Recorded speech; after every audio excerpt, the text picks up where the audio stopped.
नमस्कार. तर नेहमीप्रमाणेच आपण आजच्या ह्या व्हिडिओमध्ये सुद्धा खूपच महत्त्वाच्या टिप आणि ट्रिक्स बघणार आहोत.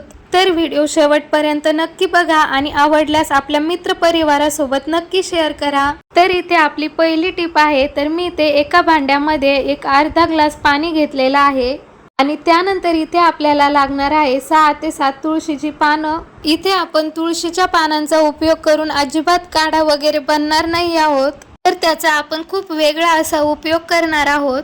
त्यानंतर इथे आपल्याला लागणार आहे टॅल्कम पावडर. तर तुम्ही कोणतंही पावडर वापरू शकता. थोडंसं पावडर यामध्ये आपल्याला टाकायचं आहे आणि त्यानंतर हे भांडं आपल्याला गॅसवरती एक उकळी येईपर्यंत ठेवायचं आहे.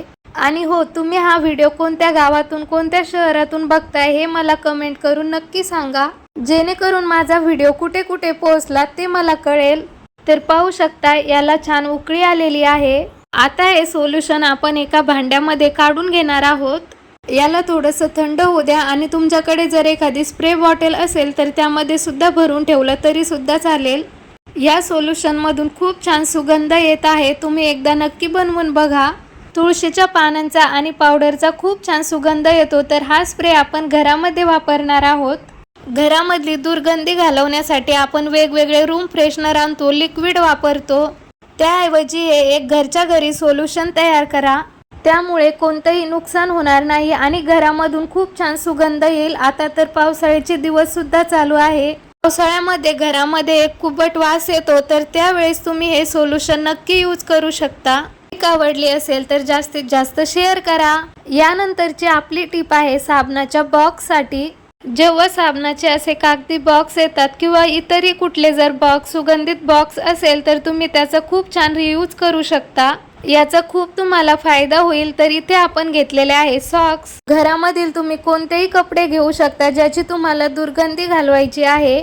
जास्त करून सॉक्सच अशी गोष्ट आहे की धुतल्यानंतर सुद्धा कधी कधी त्याचा घामाचा वास यायला लागतो. तर हा वास घालवण्यासाठी आपण जे साबणाचे जे कवर असतात, बॉक्स असतात, तर त्याचा वापर करू शकतो. तर पाहू शकता यामध्ये आपल्याला हे सॉक्स असे ठेवायचे आहे. तर आपण या बॉक्समध्ये पाहिलं की आपण साबण काढून घेतल्यानंतर सुद्धा या बॉक्समध्ये खूप छान सुगंध येतो आणि हा सुगंध बऱ्याच वेळ टिकून राहतो. अशा प्रकारे आपण यामध्ये सॉक्स टाकलेले आहेत, तर यामध्ये बऱ्याच वेळ सुगंध राहतो. तर यामुळे सॉक्सची पूर्ण दुर्गंधी निघून जाते. तर तुम्ही ही प्रोसेस 2 किंवा 3 तासासाठी किंवा रात्रभरासाठी सुद्धा करू शकता. तर यामुळे तुम्हाला बराच फायदा होईल. असे बरेच कपडे असतात की त्याचे धुतल्यानंतर सुद्धा दुर्गंधी जात नाही. तर तो वास घालवण्यासाठी आपण या ट्रिकचा उपयोग करू शकतो. यानंतरची आपली टिप आहे कांद्यासाठी. कांदा आपण दररोज भाजीमध्ये वापरतो, बिर्याणीला वापरतो. कांदा कट करत असताना आपल्या डोळ्याला तर पाणी येतच, पण एखाद्या वेळेस बारीक कांदा आपल्याला कट करायचा असेल तर आपली एवढी प्रॅक्टिस नसते. त्यामुळे त्यामध्ये आपला भरपूर वेळ जातो आणि कांदा बारीक कट करताना आपल्या हाताला चाकू लागण्याची सुद्धा भीती असते. तर कांदा बारीक कट करत असताना आपण चाकू न वापरता पिलर वापरणार आहोत. आपण बटाट्यावरची साल काढतो, काकडीवरची साल काढतो, ते पिलर आपल्याला घ्यायचं आहे आणि त्यामुळे आपण बारीक पातळ एकसारखा असा कांदा कट करू शकतो. यामुळे कमी वेळेमध्ये जास्त सुद्धा कांदा कट होतो आणि त्यासोबतच मी म्हटलं तसं आपल्याला भाजीसाठी, बिर्याणीसाठी बारीक पातळ कांदा कट केलेला लागतो. तर यामुळे आपण नक्कीच प्रॅक्टिस शिवाय बारीक कांदा कट करू शकतो. तर नक्कीच तुम्ही सुद्धा ट्राय करा. यानंतरची आपली टिप आहे. यासाठी मी 2 पॉलिथिन घेतलेले आहे आणि 2 जुने सॉक्स घेतलेले आहेत. तर मी अगोदर हातामध्ये पॉलिथिन घालून दोन्ही हातामध्ये 2 सॉक्स घातलेले आहेत. आता थंडी असो वा कोणता ऋतू, घरातील कोणतीच कामं आपल्याला चुकत नाही, तर ती आपल्याला करावीच लागतात. तर त्यासाठी आपण नवनवीन टिप्स अँड ट्रिक वापरल्या तर आपलं हे तासाभराचं काम चुटकीसरशी होतं. तर यामुळे आपल्याला जास्त त्रासही होत नाही आणि मेहनतही लागत नाही.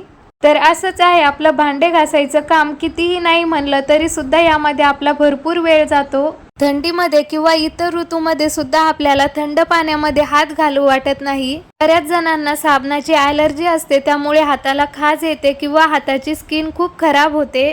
भरपूर जणांना साबणाची ॲलर्जी असते. जर असं तुमच्या सोबतही होत असेल तर त्यासाठी तुम्ही एक छोटंसं काम करा, जेणेकरून तुमचं भांडे घासायचं काम सहज होईल. तर इथे तुम्ही पाहू शकता की इथे सध्या माझ्याकडे थोडेच भांडे आहेत की मी अगोदर सांगितलं तसं हातामध्ये अगोदर पॉलिथिन घालायचे, त्यानंतर मग सॉक्स घालायचे. त्यामुळे आपले हात थंड देखील होत नाही, ओले देखील होत नाही. हे मी तुम्हाला लाईव्ह दाखवणार आहे. ह्या प्रोसेसने आपले हात एकदम कोरडे राहतील आणि ज्यांना साबणाचा प्रॉब्लेम असेल तर तो सुद्धा होणार नाही. यामुळे तुमचं दररोजचं भांडे घासायचं काम अगदी सहज होईल आणि इथे तुम्हाला हातही लावायची गरज पडणार नाही.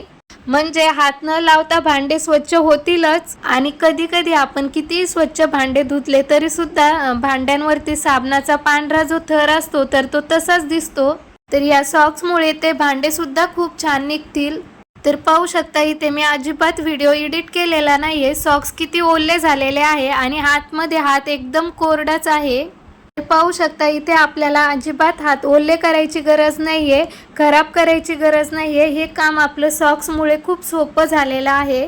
यानंतरची आपली टीप आहे, आता तर आपण भांडे असे स्वच्छ घासून आणि धुवून ठेवतोच, पण आपण अशा भांड्यांच्या स्टँडमध्ये भांडे धुवून ठेवले की आपण याला काही लगेच वाळवायला घेत नाही. कारण एवढे भांडे काही रॅकला बसतही नाही आणि त्यावरती थोडाफार ओलावा सुद्धा असतो. त्यामुळे रात्रीचे धुतलेले भांडे असेच यामध्ये असतात. त्यासोबतच कुठे गावाला जायचं असेल, हॉस्टेल लाईफमध्ये किंवा किरायाच्या घरामध्ये जास्त काही जागा नसते भांडे ठेवायला, म्हणून आपण बऱ्याच वेळेस यामध्येच भांडे ठेवतो.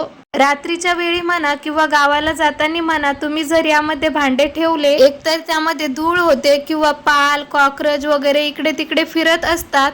तर अशा वेळेस आपले भांडे धुवून देखील परत ते खराबच होतात आणि मग परत आपल्याला ते स्वच्छ करावे लागतात. आपण कितीही जरी नाही म्हटलं तरी सुद्धा आपल्या घरामध्ये पाल, कॉकरोच असतातच आणि मग ते यावरती फिरण्याची शक्यता असते. तर यासाठी आपण एक जुनी ओढणी वापरणार आहोत.